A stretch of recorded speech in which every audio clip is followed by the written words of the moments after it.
प्रिय विद्यार्थियों, सुप्रभात, नमस्कार। आज हम भक्ति काल की संत कृष्ण भक्त कवयित्री मीराबाई के पदों का सौंदर्य देखेंगे।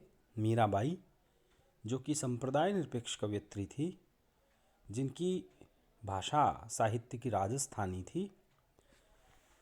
मीराबाई भक्ति काल की वह संत कवयित्री है जिन्होंने सती प्रथा का विरोध करके एक नवीन सामाजिक चेतना का सूत्रपात किया।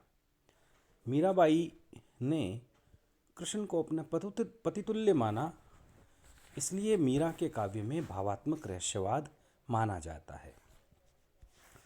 मीराबाई का पहला पद देखिए, मन रे परस हरि के चरण। इसमें मीरा जो है अपने मन से प्रार्थना करती है, तू कि हरि के चरणों को स्पर्श कर, उनका ध्यान कर। परस का मतलब स्पर्श होता है। सुभग शीतल कमल कोमल त्रिविध ज्वाला हरण। सुभग का अर्थ होता है सुंदर, कि ये जो सुंदर शीतल कमल कोमल, कमल के समान कोमल सुंदर व शीतल हरि के जो चरण हैं, ये त्रिविध ज्वाला हरण करने वाले हैं। तीनों प्रकार की जो देहिक दैविक और भौतिक ताप है उसका हरण करने वाले हैं।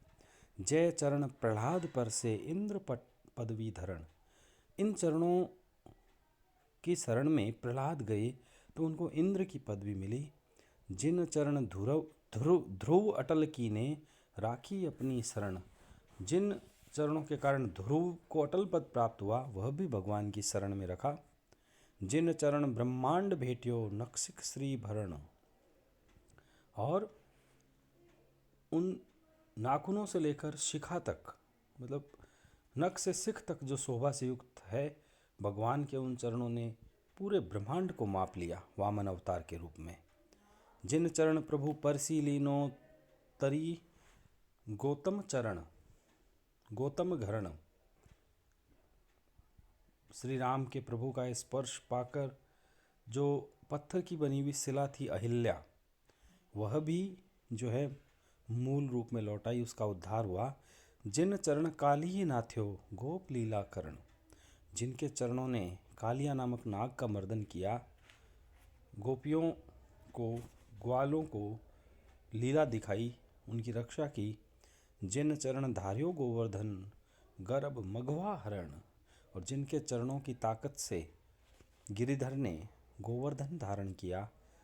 गर्भ मघवा हरण, इंद्र का गर्व हरने के लिए, अभिमान हरने के लिए।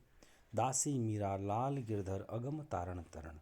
कि हे श्री कृष्ण, मैं तुम्हारी दासी हूँ और तुम अगम तारण तरण हो। तुम इस अगम संसार को पार कराने वाले हो, उद्धार कराने वाले हो।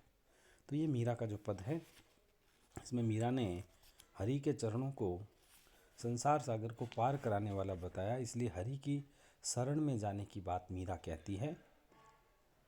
मीरा जो है कि मीरा के इस पद में शरणागति का भाव है, तथा मीरा ने हरि के चरणों की तुलना कमल से की है, उपमा अलंकार है,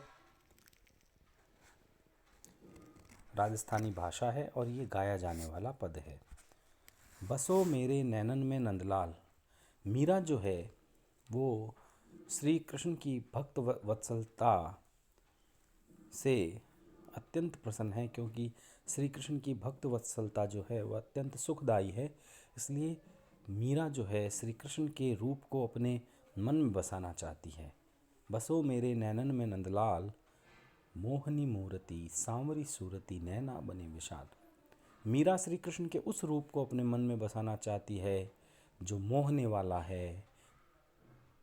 श्री कृष्ण की सांवली सूरत, मोहने वाली मूरत और जिनकी आंखें बड़ी बड़ी हैं, ऐसे रूप को मीरा अपने मन में बसाना चाहती है। अधर सुधारस मुरली राजती उर वैजंती माल, क्षुद्र घंटिका कटितट शोभित नुपुर शब्द रसाल। जिनके अधरों पर सुधारस अमृत बरसाने वाली मुरली जो सुशोभित होती है, पूर्व वैजंती माल, और जिनके वक्ष स्थल पर वैजंती माला विद्यमान है, विराजमान है। क्षुद्र कंटिका कटितट शोभित, जिनके कमर पर छोटी छोटी जो घंटिकाएं हैं वो सुशोभित हैं और उनकी मीठी ध्वनि जो है अत्यंत अ, सुसाय शोभित है। नूपुर शब्द रसाल, और घंटिका के जो घुंघरू हैं उनकी ध्वनि जो है अत्यंत मधुर है।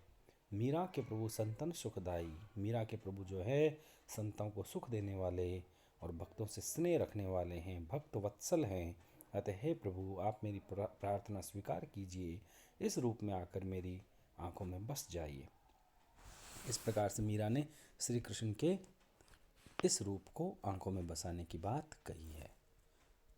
प्रिय विद्यार्थियों, ये जो दो पद मैंने मीरा के पढ़ाए हैं, आप इनका भाव सौंदर्य और शिल्प सौंदर्य इस वीडियो से जानकर अपनी उत्तर पुस्तिका में लिखकर मुझे भेजिए। शुक्रिया।